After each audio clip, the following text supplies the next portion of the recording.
mbytja një destrojeri nga goditjet iraniane, atëherë në këtë moment potenciali dhe fuqia ushtarake hegemoniste e Shtetit Bashkuar të Amerikës për gjithë botën ka marrë fund, sepse gjithë pjesa e shef që kaq është kapaciteti amerikan dhe nuk ka çfarë bën më është i mbaruar. Pra del realiteti asaj çfarë në realitet është.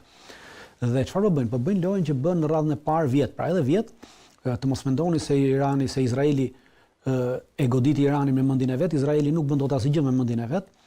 Me mendjen e tyre, po të ishte për mendjen e tyre, sot izraelitët e kishin lëshuar bombën atomike në të gjitha vendet arabe dhe kishin mbaruar punë me ta dhe me veten e tyre. Sepse niveli i zionizmit dhe i genocidit dhe i fashizmit që shteti i Izraelit dhe zionizmi izraelit paraqet në këtë aspekt të çon. Pra ata janë të gatshëm të sakrifikojnë edhe vetveten vetëm që të vdisin të gjithë tjerët. Por interesat amerikane nuk i kanë lejuar dhe edhe në vjet Izraeli e goditi Iranin me urdhrin, miratimin dhe pëlqimin e Shtetit Bashkuar të Amerikës, edhe tashmë po bëhet e njëjta lojë. Po tash pse po bëhet kjo lojë? Kjo lojë po bëhet që sërish ta godasë Izraeli Iranin, pra në rast se Shteti Bashkuar të Amerikës në një moment caktuar e mendojnë që nuk ja vlen të hyjë në luftë me Iranin, pra që fuqia iraniane mund të shkaktojë rënje të fuqisë amerikane dhe rënje të fuqisë politike, gjeopolitike, gjeostrategjike dhe ushtarake të Shtetit Bashkuar të Amerikës, jo vetëm për rajonin, por edhe në aspektin global. Atëherë e godeti Izraeli dhe me goditjen e Izraelit, amerikanët pretendojnë që duke goditur Izraeli, Irani do godasi vetëm Izraelin dhe mos godasi as Shtetet Bashkuara, as bazat amerikane dhe as fuqinë amerikane detare që ndodhet në rajon. Dy aeroplanbajtëse. Po, në këtë mënyrë dhe në fund amerikanët të vazhdojë një ta goditje, pra dhe pse e bëjnë këtë mënyrë? Që Irani të vazhdojë një luftë me Izraelin, qoftë 12 ditore, qoftë 15 ditore, sa këta mendojnë që mund të zgjasë, dhe në momentin që kjo luftë zgjat deri 15 ditë, atëherë Shteti Bashkuar të Amerikës ndërhyn për ta mbyllur këtë luftë, siç ndodhi, ose pas këtij 15 ditori Shteti Bashkuar të Amerikës hyn ushtarakisht, sepse për 15 ditë Irani është dobësuar deri diku dhe ka harxhuar raketa dhe nuk i ka goditur baza me prap. Ky është mashtrimi. Por iranianët edhe dje Ayatollah Khamenei në një takim publik që kishte me përfaqësues të popullit azer në Iran përcaktoi qartësisht që kushdo që e sulmon Iranin. Pra, ju përgjigj tekstualisht kushdo që e sulmon Iranin, qoftë Izraeli, qoftë Shteti Bashkuar të Amerikës. Ne do t'i kundërpërgjigjemi të dyja, pra në rast se sulmon Izraeli do t'i përgjigjen, ata do sulmojnë edhe forcat amerikane, do sulmojnë edhe Izraelin. Në rast se sulmon Amerika do sulmojnë edhe Amerikën edhe Izraelin. Dhe ajo që ishte interesante, dhe këtë e përcakton qartësisht në aspektin që në një faqe të madhe muri atje, pra që qëndronte mbi Ajetullahun, ishte shkruar edhe në gërma farsi, po edhe në gërma arabisht, një ajet i Kuranit, i surës Bekare, ajeti 149, i cili thotë në rast se ata të godasin, ti u përgjigjesh atyre me të njëjtën mënyrë, me të njëjtën sasi.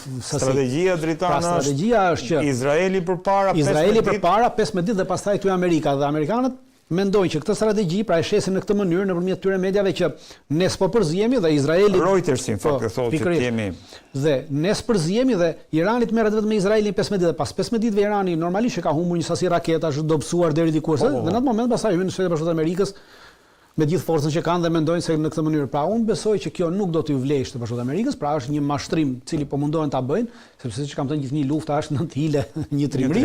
Pra gjithë janë duke munduar të bëjnë hilet e tyre dhe kjo është pjesë e kësaj hiles luftës për të krijuar këtë idenë mashtruese në mënyrë që Irani të mos godasë Amerikën. Është vërtet dritan që është 1/3, gati 1/3 e flotës, regjia duhet ta kemi edhe foton e flotës amerikane po e mbledhur në atë territorin e linjës së mesme. Nuk mund të themi 1/3, aktualisht janë 8 destroyer. Një aeroplan mbajtëse, aktualisht është duke shkuar atje edhe një aeroplan mbajtëse shoqëruar edhe me 2 destroyer të tjerë, pa do bëhen 10 destroyer dhe 2 aeroplan mbajtëse. Por do të kemi gjë parasysh që janë dy grupe, bëhen 2 grupe goditëse. Këto 2 grupe goditëse, Shtetet Bashkuara të Amerikës kanë gjithsej 7 grupe goditëse. Pra nga 7 po mblidhen 2 atje. Dhe fjala vjen te Gerald Fordi ka 9 skuadrone. Dritan janë 9 skuadrone të avionëve, pra nuk është se ka është normal që aeroplan mbajtëse më e madhe, pak më e qartë ajo aeroplan mbajtëse më e madhe që ekziston sot për sot. Gerald Fordi që po vjen. Po, ajo është më e madhja. Po, ajo është më e madhja. Ajo është ja kjo është pak a shumë ajo që gjeta unë.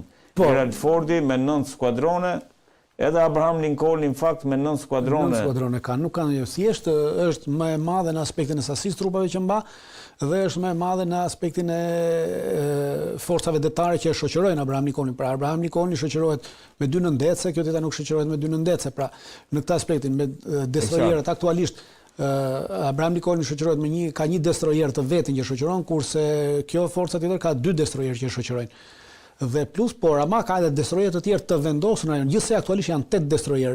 Një ndodhet në Bab el në ngushtisën e Bab el Mandebit, 2 ndodhen në detin e Arabisë, 2 ndodhen në detin e Kuq, pra në Izrael, 2 ndodhen në detin Mesdhe. Pra kjo është vendosja e destroyerëve, janë vendosur në atë mënyrë destroyerët, të gjitha destroyerët së bashku, të 8 destroyerët së bashku, kanë diku rreth 750 raketa. Tomahawk. Në total, Tomahawk dhe mbrojtëse në total. Tomahawk dhe mbrojtëse. Pra kjo është sasia, duke shtuar edhe 2 destroyer të tjerë, shtohen diku të rreth edhe 250 raketa të tjera. Mbrojtëse dhe Tomahawk së bashku, por duke vardhur edhe 2 nëndece, edhe ato nëndece shtojnë së bashku diku të rreth 220 Tomahawk të tjerë. Pra shtohet numri i Tomahawkëve dhe i raket, kryesisht i raketave mbrojtëse, pasi 2 destroyer të tjerë që shoqërojnë aeroplanmbajtësen fort, kryesisht kanë më shumë kapacitete të raketore mbrojtëse se kapacitete raketore goditëse.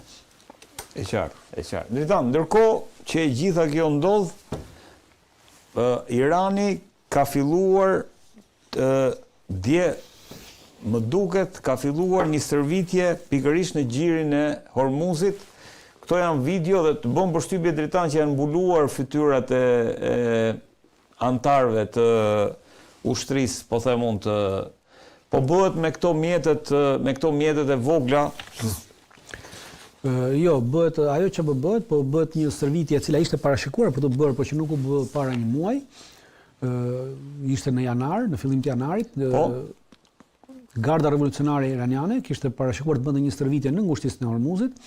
Nuk u bë për arsye sepse nga që nisën bisedimet dhe ata e tërhoqën këtë dhe, por tashmë kjo stërvitje ka nisur të bëhet dje edhe po e bën kjo garda revolucionare. Stërvitja quhet kontrolli i zgjuar i ngushtisës Hormuzit. Quhet e tillë kontrolli i zgjuar, pra që nga termi që është përdorur, teknologji kontrolli i zgjuar ka të bëjë sepse në këtë stërvitje po përdoren dron, po përdoren lufta elektronike dhe raketat e drejtuara me precizion. Pra kemi të bëjmë në aspektin, po tregohet një kapacitet i një lufte asimetrike kundrejt një force, pra një force vogël, po tregon një luftë asimetrike kundrejt një force të madhe. Dhe është zgjedhur kjo në këtë mënyrë, është zgjedhur për arsye sepse është zgjedhur të bëhet në të njëjtën ditë, cilën aeroplanmbajtësa Ford, pra gjithë grupi i dytë, goditës është nisur për ta, pra televizioni shtetëror iranian këtë thotë që pasi u zgjodh për të bërë si kundërveprim, pra Trumpi po përdor atë për ta përdorur si presion në bisedimet, kurse ta po i kundërpërgjigjen presionit me një stërvitje ushtarake të tillë. Kurse mbulimi i fytyrave ka të bëjë me atë se iranianët tashmë kanë mësuar dhe këtë besoj kanë mësuar pas asaj që psuan vjet në qershor, sepse fytyrat, në rast se dalin fytyrat, atëherë është e kollajt për të gjetur me anë të gjeolokacioneve. Dhe nëpërmjet rrjeteve sociale ti mund të përdorësh, pra dikush të bën një foto në rrugë, një kamerë, diku një telefon, sepse telefonat që kemi neve, këta telefonat paraqiten, ne mendojmë se kemi mbyllur kamerën. Realiteti është që kamera është gjatë gjithë kohës në punë. Pra ata që kontrollojnë rrjetet, që mbajnë këto rrjetet, të kamerat tona i kanë në punë. Gjatë gjithë kohës. I kanë punë. Edhe pse kamera nuk është hapur në këtë moment, pra telefoni im duket që është i mbyllur, kamera në këtë moment, në çdo moment është në punë dhe rrjeti shef, në rast se do, ata që kontrollojnë nëpërmjet rrjetit, mund të kontrollojnë nëpërmjet kamerës çfarë shohin. Dhe në rast se ta, dhe çfarë bëhet? Merret fytyra një personi, pra që ata duan një nga personat dhe çfarë bëhet? Dhe nxiten hyet me anë të hakerave në këto rrjetat e telefonisë. Dhe në rrugë mund gjesh një person i cili po flet, pra e ka telefonin në vesh. Pra në moment që unë kam këtë telefonin në vesh kështu, kjo kamera ime ju shef juve. Po unë s'kam lidhje me juve, pra juve jeni duke koluar këtu. Në këtë moment kamera kap dhe vendos gjeolokacionin, pra kjo bën gjetjen e gjeolokacionit të personit nëpërmjet fytyrës. Për këtë arsye tashmë fytyrat mbulohen në mënyrë që ti s'ke fytyrë dhe nuk mund gjesh gjeolokacionin e personit nëpërmjet duke përdorur kamera, duke përdorur rrjete sociale, duke përdorur kamera të rrugës çdo gjë tjetër. Pra është për çështje sigurie. Dhe normalisht për çështje sigurie të gjithë qytetarët duhet edhe gjatë gjithë kohës ta mbajnë kamerën e mbyllur, pra ti vendosin një ngjitse këtu ose se ndryshe jemi duke i shërbyer shërbimeve zioniste. Dritan, këto lloj mjetesh duken të vogla për të përballur nesër. IRGC-ja, pra Garda Islamike Revolucionare, ka një sasi të madhe të varkave me shpejtësi të lartë, të cilat posedojnë edhe raketa detare kundër anijeve. Dhe kjo është një nga kapacitetet. Domethënë ato që pam. Këto janë nga ato kapacitete, janë të pajisura me një nga ato varkat ka 3 deri 4 persona në vark, janë shumë të shpejta, janë ndërvarkat më të shpejta që ekzistojnë për të pajisur motorat fuqishëm dhe ato kryesisht misionet e tyre mund të jenë edhe misione vetvrase, të cilat pse vetvrase në aspektin jo që varka godet anijen, po varka afrohet deri në atë pikë sa të jetë në gjendje të lëshojë raketën dhe raketa të jetë në rrezën në cilën e godet anijen. Dhe në këtë moment kur hyn në këtë rrezë normalisht që edhe anija tjetër duke qenë se anija të mëdha kanë kapacitete më të mëdha të mbrojtjes, atëherë varka mund të goditet nga anija. Pra është ai aspekti që çdo lloj pjesëtari i këtyre varkave, pothuajse misionet e tyre në det, në rast lutës, janë misione vetvrase, mund edhe të shpëtosh, por ama visioni llogaritet vetvrase sepse ti hyn në rrezën e goditjes. Pra, për të goditur duhet të hysh në rrezën e goditjes atij tjetrit. E qartë. Dritan, ndërkohë pak a shumë për sa i përket zhvillimeve dhe mundësisë së një përplasjeje, më bëri përshtypje dhe nuk e di a kemi kohë për ta diskutuar, po më bëri përshtypje një video, po që nuk arrita ta marr tani, që lidhet me faktin se në Baluchistan po ndodhte, shfaqeshin po them rebel, po i quaj unë, ushtar të veshur me armatime të marra, armatime amerikane. Sa e vlerëson këtë mundësin që ky skenar që sapo përmendëm për sa i përket Iranit të shkojë dhe në atë pikën që të përdoren grupe etnike të ndryshme për të prodhuar nga brenda më pas një luftë civile? Kjo u tentua gjatë janarit dhe dështoi. Pra është një u bë tentativa për këtë dhe dështoi totalisht. Tashmë sasi këto grupe nuk është se kanë kapacitetet të tilla që të shkaktojnë këto probleme. Ajo çfarë bëhet tashmë është në bazë propagandistike, por ama do të kemi gjithë parasysh që Shtetet Bashkuara të Amerikës bazën e tyre në atë rajon kanë pasur gjithnjë Baluchistanin.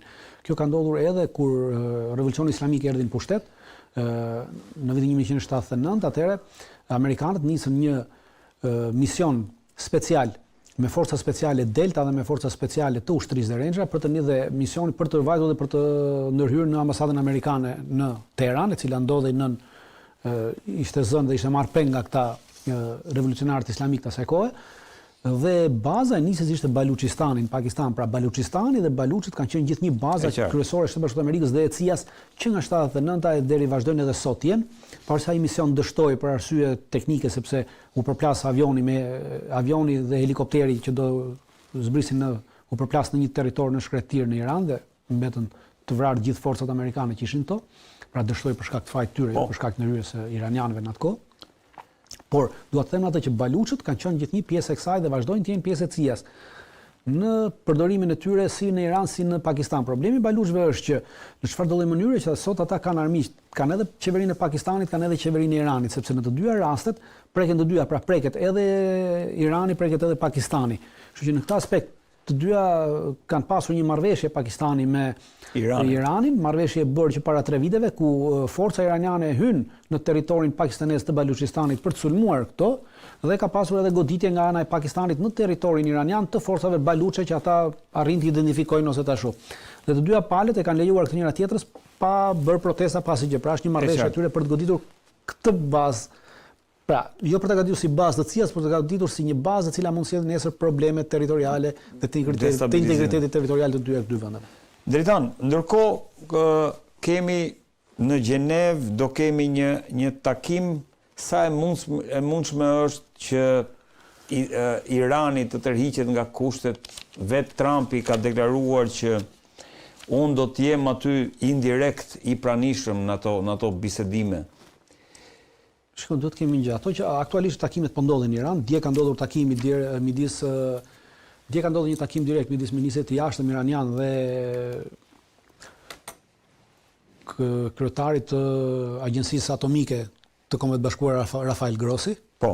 Ai takim i hapur ka qenë në Gjenevë. Në Gjenevë, në ambasadën e Omanit. Pra takimet bëhen në ambasadën e Omanit në Gjenevë, pra. Ku është diskutuar për çështjet uraniumit, për çështje bërthamore për këto çështje. Pas deklaratës, pra ministri i jashtëm iranian deklaroi që takimi ishte i frytshëm, ishte në nivelin e bashkëpunimit, u diskutuan shumë gjëra, nuk u vendos asgjë, po u diskutuan dhe nuk pati mosakordanca. Pra kjo ishte ajo që ata deklaruan, të njëjtën që deklaroi edhe Rafael Grossi, pra nuk ishte diçka interesante. Sot pritet që të jenë sërish takimet midis tyre me ndërmjetësi pra me amerikanët. Ajo çfarë amerikanët po lozin në këtë pra. Një parasysh Trumpi ka hyrë dhe Trumpi vazhdon të mbetet tek çështja bërthamore. Pra çështja bërthamore, te marrëdhëniet bërthamore, te këto, te uraniumi dhe nuk po kalon diçka, kurse ata cilët për shembull Marco Rubio deklaroi nga konferenca e sigurisë në Munich që ishte që të diskutojmë edhe për raketa, do diskutojmë edhe për sistemin raketor, do diskutojmë edhe për ndihmën që Irani jep Hamasit, Houthit, Hezbollahve. Pra duke futur gjëra të tilla, po krijon një hapësirë nesër që të justifikohet çdo ndërhyrje ushtarake e Shtetit Bashkuar të Amerikës. Pasi kjo ndërhyrje ushtarake e Shtetit Bashkuar të Amerikës realisht nuk ka të bëjë me çështjet e sigurisë kombëtare të Shtetit Bashkuar të Amerikës. Irani nuk kërcënon as sigurinë kombëtare të Shtetit Bashkuar të Amerikës dhe as sigurinë kombëtare të Izraelit. Deri më sot Irani është një shtet republikë islamike prej 45 viteve, e cila nuk e ka sulmuar asnjëherë Izraelin. Pra realisht pavarësisht se nuk e njeh, pavarësisht se ka gjithnjë ka thënë që nuk do ta njohim shtetin e Izraelit, pavarësisht ka thënë që nuk duhet të ekzistojë shteti i Izraelit. Ata nuk kanë bërë asnjë përpjekje asnjëherë për të eliminuar shtetin e Izraelit. Pra nuk e kanë sulmuar kurrë shtetin e Izraelit. Është shteti i Izraelit ai i cili sulmoi Iranin dhe Irani u kundërpërgjigj. Pra ishte kundërpërgjigje e sulmit, nuk ishte sulm direkt. Pra në këtë aspekt nuk përbën asnjë rrezik në aspektin e kësaj. Por pse këta duan të krijojnë këtë ide pra? Njëra palë bën ajo loja e policit të mirë dhe policit të keq. Pra Trumpi po mundohet të bëjë policin e mirë. Kurse pjesa tjetër e administratës Trump po mundohen të bëjnë policin e keq. Në mënyrë që në çdo kohë të mund të justifikojnë ndërhyrjen ushtarake. Pra në momentin që këta atëre administrata Trump vendos të godasi për arsye se iranianët nuk pranuan të diskutojnë për raketat, nuk pranuan të diskutojnë për mbështetje, nuk pranuan të por pranuan të diskutojnë vetëm për çështjet e uraniumit dhe të përpunimit të uraniumit dhe të pasurimit të uraniumit. Pra njëra mban këtë, tjetra mban këtë. Ndërkohë, pse ju duhet edhe kjo lojë, përveç që përdoret në aspektin nesër për të justifikuar ndërhyrjen, ju duhet edhe për të pasur për të mbajtur nën kontroll deri diku lobin izraelit, pra këtë lobin zionist izraelit, sepse lobi zionist izraelit është futur me të gjitha vetë dhe po kërkon që të ndërpriten marrëdhëniet, të ndërpriten bisedimet dhe të shkojë direkt në luftë. Por Shteti Bashkuar të Amerikës, siç thash, nuk e kanë kapacitetin që ta fitojnë këtë luftë. Dhe kur them ta fitojnë, nuk do të thotë që këtë luftë do ta fitojë Irani, sepse nuk është e thënë që në luftë hysh dhe njëra dali humbur, nuk është pothuajse një ndeshje futbolli që mund dalësh edhe barabart. Por ama kur dalin barabart, barazimi të dyja palët mund të nxjerrë jashtë kategorisë. Dhe kjo do ndodhi me Iranin. Pra në Iran nuk do kemi një fitore amerikane ose një fitore iraniane. Do kemi humbje iraniane në aspektin taktik dhe operacional, humbje amerikane në aspektin operacional dhe strategjik. Kurse në aspektin strategjik iranianët dalin të fituar sepse për sa kohë ti nuk e zhbën dot shtetin e Iranit, për sa kohë nuk do ta rrëzosh regjimin, pra edhe mbas çdo lloj dëmi që do t'i bësh. Regjimi mbetet në fuqi, atëherë ti je humbsi strategjik në këtë aspekt. E qartë. Dhe për këtë arsye po mundohet që të mbahet në një farë niveli kjo ndërhyrja izraelite e cila është tepër e fuqishme, kjo ndërhyrja këtyre zionistëve izraelit dhe po mundohet të lozin në këtë aspekt. Çdo lloj marrëveshje për armët bërthamore, për çështjet e uraniumit, Trumpi do t'i konvenonte dhe mund ta mbyllte edhe këtu, por ama kemi një gjë që në rast se Trumpi e mbyll dhe nuk e godet, atëherë unë nuk e presionoj në asnjë mënyrë që Trumpi izraelitët ta vrasin. Pra në rast se nuk vendos në një moment caktuar të mos e godasë Iranin. Pra do të kemi një president amerikan të vrarë njësoj si Kennedy. Ndërkohë Dritan rrim pak në lidhjen e mesme, po tashmë tek një përçarje, po them, për të mos i vënë një emër tjetër midis Emirateve të Bashkuara dhe Arabisë Saudite, je i vetmi, them unë, që e kemi cekur këtë aksin, kemi folur për akse, por do doja shumë të dija çfarë po ndodh aktualisht dhe çfarë e ka bërë këtë situatë që të bëhet shumë interesante dhe për faktin se Erdogan ka deklaruar sot që ka anuluar një takim me Bin Zayedin për shkak se ky i fundit ka marrë një goditje në zemër. Po, jo, nuk është çështje goditje në zemër, anulimi i takimit nuk ka të bëjë me çështjet politike dhe gjeopolitike në rajon. Ka të bëjë për çështje shëndetësore, pasi Bin Zayedi ka kohë që është i sëmurë nga leuqemia dhe ka disa muaj që ndodhet në një gjendje shumë të rëndë shëndetësore dhe është pamundur që edhe të lëvizet dhe dalë, hyn e del për koma, pra. Për shkak të vetë Bin Zayedi. Po vetë Bin Zayedi dhe për këtë arsye është anulluar edhe kjo. Nuk ka të bëjë me çështje të gjeopolitikës. Shafak e pash, po gjithsesi. Po jo, nuk ka të bëjë me çështje gjeopolitikës anullimi, është seriozisht është çështje e smundjes, sepse në këto 3 muaj janë cerebrale mund duk sikur, po gjithsesi duhet ta verifikojmë. Shkak të leukemisë, për shkak ka pasur disa goditje të ndryshme krijohen gjëra të se është në gjendje shumë të rëndë Dhe nuk është vetëm Turqia, para një jave ministri i jashtëm, i dërguari i ministrisë së jashtme kineze u anulluan takimi sepse nuk ishin gjetur të priste, pra atyre 3 muaj ka pasur disa anullime takimesh për shkak të gjendjes shtetërore, pra ka ardhur si rrethoj, nuk ka të bëjë me çështje politike, me çështje geopolitike, realisht pra, ta themi.